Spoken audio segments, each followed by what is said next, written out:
Hey guys, I wanted to make this video about credit cards, and I want to do credit cards because it's not really taught in schools, it's not taught in many places, and I think it should be. But I wanted to dedicate this video just to talk about credit cards and the misconceptions that we have and what we're missing on the mark. So with credit cards, at least when I went to school, it's been a few years ago, but they taught credit cards as bad. Don't get them. They have high interest rates. It's not something you want to do. You're just going to end up ruining yourself financially.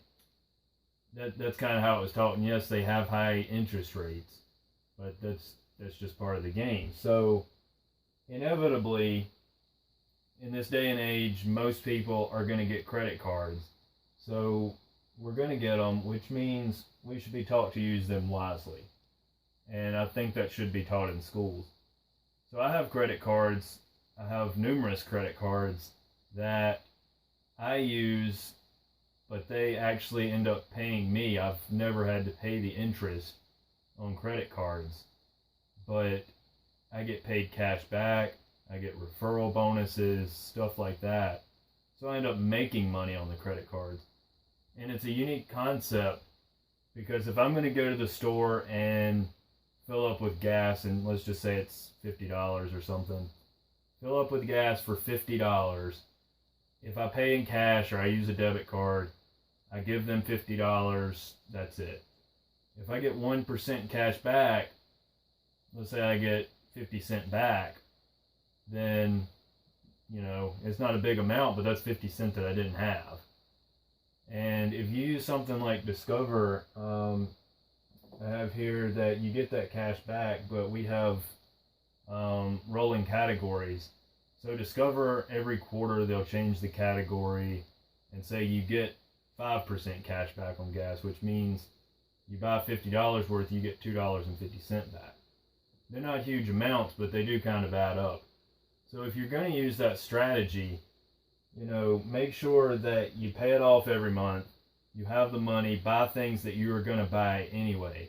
Whether it's, you've already done your budget, so you're going out to eat, you're spending gas, you're whatever, buying groceries, the things that you were going to do anyways and pay cash, you can use that with credit cards and you get 1% back or 2 or 5%, whatever.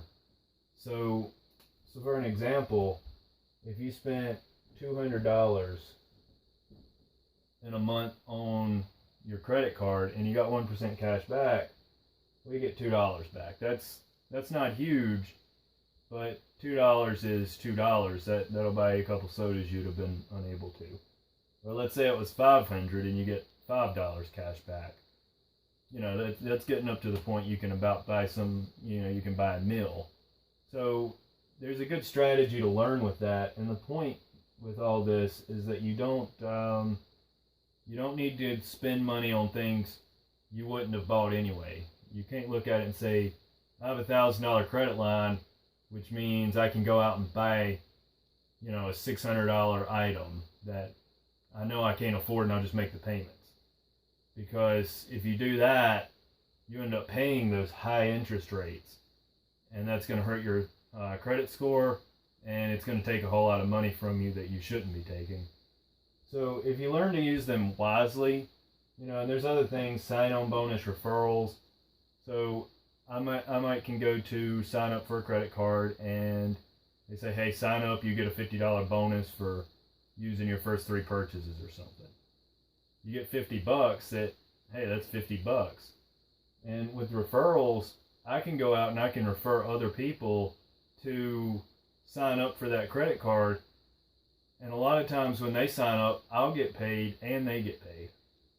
So that's money that you can keep making just for telling people about it. So there is good and bad in credit cards, and it's just a matter of how you